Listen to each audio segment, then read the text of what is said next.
حضرت آدم علیہ السلام کی حضرت حوا کے ساتھ پہلی زفاف۔ حضرت آدم علیہ السلام جب نیند سے جاگے تو دیکھا ان کے ساتھ ایک ان کے جیسی ہی مخلوق لیٹی ہے، لیکن ان کے اعضاء تھوڑے مختلف ہیں۔ اس لمحے اللہ نے شہوت کو پیدا کیا، جس سے آدم علیہ السلام کے دل میں اس عورت کو چھونے کی چاہت پیدا ہوئی۔ آدم علیہ السلام نے سب سے پہلے حوا کے جس عضو کو پکڑا۔ بسم اللہ الرحمن الرحیم۔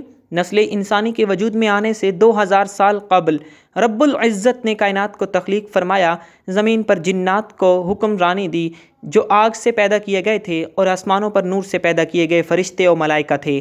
وہ ہر وقت عبادت الہی میں مصروف عمل رہتے۔ جنات آگ سے پیدا ہونے کی وجہ سے آتش مزاج کے حامل تھے۔ سرکشی، بغاوت، دنگا فساد اور خون ریزی ان کی سرشت میں شامل تھی۔ جب زمین پر جنات کا لڑائی جھگڑا حد سے بڑھ جاتا تو اللہ ذوالجلال آسمانوں سے فرشتوں کے لشکر بھیجتے جو ان سرکش جنات کو مار مار کر سمندری جزیروں اور ویران پہاڑی علاقوں میں بھگا دیتے۔ ایسی ہی ایک خون ریز لڑائی کے دوران فرشتوں کو ایک ویرانے میں جنات کا ایک معصوم سا بچہ روتا ہوا ملا۔ اس کے والدین شاید جنات کی جنگ میں کام آ چکے تھے۔ فرشتوں کو اس معصوم صورت جن بچے پر ترس آ گیا، چنانچہ رب کائنات کی اجازت سے فرشتے اس بچے کو آسمانوں پر لے آئے، جہاں وہ اللہ تعالیٰ کی عطا کردہ ذہانت کی بنا پر بہت جلد معلم الملکوت کے نام سے پکارا جانے لگا۔ سعید بن مسیب رحمہ اللہ فرماتے ہیں کہ یہ آسمان دنیا میں فرشتوں کا سردار تھا۔ ایک صبح کا ذکر ہے، فرشتے حسب معمول عبادت الہی میں مصروف تھے کہ اچانک عرش الہی سے ایک حکم فضا میں بلند ہوا۔ ترجمہ: میں زمین پر اپنا نائب بنانے والا ہوں۔ فرشتے اللہ رب العزت کے اس فیصلے پر حیران اور متعجب ہوئے۔ عرض کیا، اے ہمارے رب، ایسے شخص کو کیوں پیدا کرتا ہے جو زمین میں فساد کرے اور خون بہائے، اور ہم تیری تسبیح، حمد اور پاکیزگی بیان کرنے والے ہیں۔ اللہ تعالیٰ نے فرمایا، جو میں جانتا ہوں تم نہیں جانتے۔ حضرت قتادہ رحمہ اللہ فرماتے ہیں کہ فرشتوں کو اس بات کا علم کہ انسان دنیا میں فساد اور خون ریزی کرے گا، اس طرح ہوا کہ وہ دنیا میں جنات کے فساد اور خون خرابے سے بخوبی واقف تھے۔ حضرت عبداللہ بن عمر رضی اللہ تعالیٰ عنہ فرماتے ہیں کہ جنات حضرت آدم علیہ السلام سے 2000 سال قبل پہلے آباد تھے، اور جب وہ خون ریزی کرتے تو اللہ تعالیٰ ان کی سرکوبی کے لیے فرشتوں ہی کو بھیجتے تھے۔ ابن ابی حاتم رحمہ اللہ نے حضرت ابو جعفر باقر رحمہ اللہ سے روایت کیا ہے، اور حضرت ابن عباس رضی اللہ تعالیٰ عنہ سے بھی اس طرح کی بات منقول ہے، اور یہ بھی کہا گیا کہ انہوں نے لوح محفوظ سے اطلاع پائی تھی، اور یہ روایت بھی ہے کہ یہ بات فرشتوں کو ان کے دو ساتھی فرشتوں ہاروت و ماروت نے بتا دی تھی، اور ان دونوں کو یہ بات اوپر والے فرشتے سجل نے بتائی تھی۔ دوران قرآن کریم میں حضرت آدم علیہ السلام کا ذکر۔ حضرت آدم علیہ السلام کا نام قرآن کریم کی 9 سورتوں کی 25 آیات میں آیا ہے۔ سورۃ البقرہ میں 5 جگہ، سورۃ آل عمران کی 2 آیات میں، سورۃ المائدہ کی 1 آیت میں، سورۃ الاعراف کی 7 آیات میں، سورۃ الاسراء کی 2 آیات میں، سورۃ الکاف اور سورۃ مریم میں 1 جگہ، سورۃ طہ میں 5 مقامات پر، اور سورۃ یاسین میں 1 جگہ۔ سورۃ البقرہ، سورۃ الاعراف، سورۃ الاسراء، سورہ کاف اور سورۃ طہ میں نام اور صفات دونوں کے ساتھ، اور سورہ حجرات میں فقط صفات کے ساتھ ذکر کیا گیا ہے، جبکہ سورہ آل عمران، سورہ مائدہ، سورہ مریم اور سورہ یاسین میں ضمنی طور پر نام لیا گیا ہے۔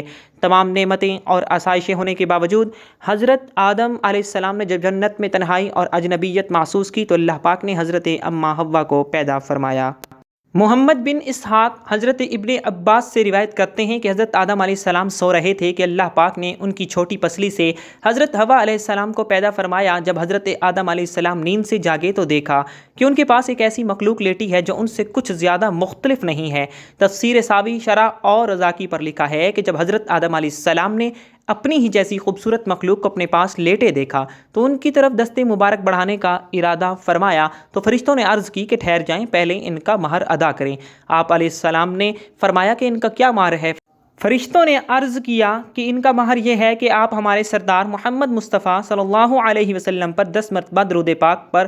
چنانچہ آپ علیہ السلام نے درود پاک پڑھا، اور فرشتوں کی گواہی سے آپ علیہ السلام کا حضرت اماں حوا علیہ السلام سے نکاح ہو گیا۔ روایت میں یہ ہے کہ حضرت آدم علیہ السلام اور حضرت حوا علیہ السلام 60 سال تک جنت میں رہے، لیکن ان کو حق زوجیت ادا کرنے کا حکم نہ تھا، اور نہ ہی بچے پیدا کرنے کا۔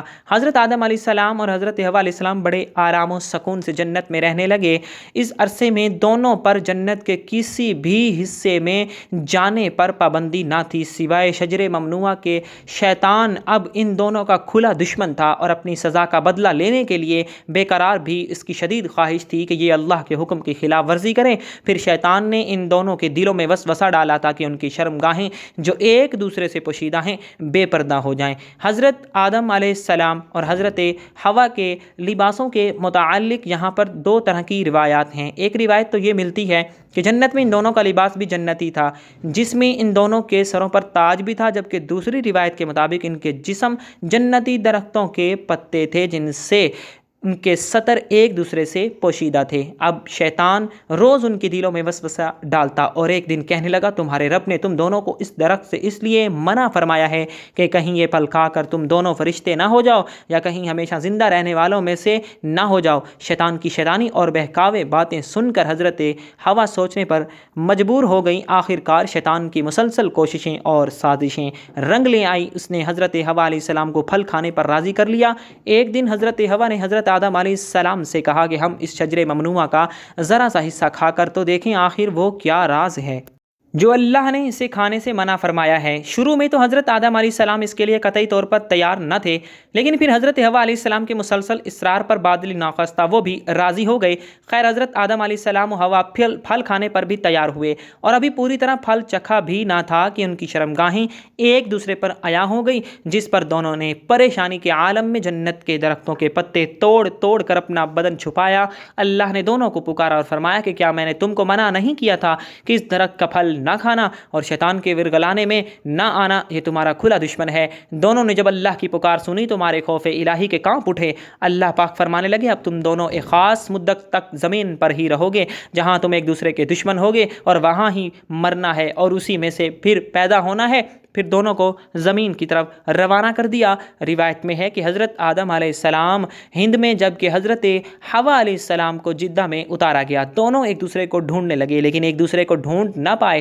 حضرت سعدی لکھتے ہیں کہ حضرت آدم علیہ السلام جب ہند میں اترے تو ان کے پاس حجر اسود اور جنت کے درختوں کے پتے بھی تھے جن کو انہوں نے زمین پر پھیلا دیا۔ حضرت ابن عباس سے مروی ہے کہ حضرت جبرائیل علیہ السلام حضرت آدم علیہ السلام کے پاس آئے اور گندم کے 7 دانے ساتھ لائے۔ حضرت آدم علیہ السلام نے پوچھا، یہ کیا ہے؟ عرض کیا، یہ اس درخت کا پھل ہے جس سے آپ کو روکا گیا تھا لیکن آپ نے تناول فرما لیا۔ فرمایا، تو اب میں اس کا کیا کروں؟ عرض کیا کہ ان کو زمین میں بو دیجیے۔ حضرت آدم علیہ السلام ایک طویل عرصے تک اللہ کی بارگاہ میں روتے رہے۔ ایک دن اللہ پاک کو حضرت آدم علیہ السلام کی گریہ ازاری پر رحم آیا تو اللہ پاک نے حضرت جبرائیل علیہ السلام کو بھیجا کہ آدم علیہ السلام کی معافی کی خوشخبری سنا دو۔ حضرت آدم علیہ السلام خوشی سے سرشار بارگاہ خداوندی میں سر بسجود ہو کر شکر بجا لائے۔ پھر حضرت جبرائیل علیہ السلام انہیں لے کر مکہ آئے جہاں حضرت آدم علیہ السلام نے کعبہ شریف کی بنیاد رکھی اور حجر اسود کو کعبہ کی دیوار پر نصب فرمایا اور اس کا طواف کیا۔ طواف سے فارغ ہو کر حضرت جبرائیل علیہ السلام انہیں جبل عرفات پر لے گئے جہاں حضرت حوا تشریف فرما تھی، لیکن طویل عرصے کی جدائی اور حالات نے بہت سے جسمانی تغیرات پیدا کر دیے تھے، چنانچہ دونوں ایک دوسرے کو پہچان نہ پائے، جس پر حضرت جبرائیل علیہ السلام نے دونوں کا تعارف کروایا۔ ناظرین، یہی وہ رات تھی جب پہلی دفعہ آپ کو حیض بھی آیا اور اللہ پاک کے حکم سے پھر حضرت آدم علیہ السلام اور حضرت حوا علیہ السلام کو کثیر اولاد ہوئی۔ حضرت اماں حوا علیہ السلام کے حمل سے جڑواں بچے بھی پیدا ہوتے تھے جن میں ایک لڑکا اور ایک لڑکی ہوتی تھی، جبکہ دوسری دفعہ امید سے ہوتی تو پھر ایک لڑکا لڑکی پیدا ہوتے، اور اسی طرح پہلے حمل سے پیدا ہونے والے بیٹے کی شادی دوسرے حمل سے پیدا ہونے والی بیٹی سے کر دی جاتی تھی، یعنی ایک حمل سے پیدا ہونے والے بچے سگے بہن بھائی قرار پائے۔ ناظرین، یہاں آپ کو یہ بات بتاتے چلیں کہ اللہ تعالیٰ نے حضرت حوا علیہ السلام کو خود ہی حضرت آدم علیہ السلام کی زوجیت کے لیے پیدا فرمایا تھا، اس لیے نکاح پڑھانے کی ضرورت نہیں تھی، بلکہ اللہ پاک نے فرشتوں کی گواہی میں حضرت حوا علیہ السلام کو حضرت آدم علیہ السلام کی زوجہ بنا دیا تھا۔ قرآن پاک میں اللہ پاک نے حضرت حوا علیہ السلام کے لیے زوجہ حضرت آدم علیہ السلام کا لفظ ہی استعمال کیا گیا ہے۔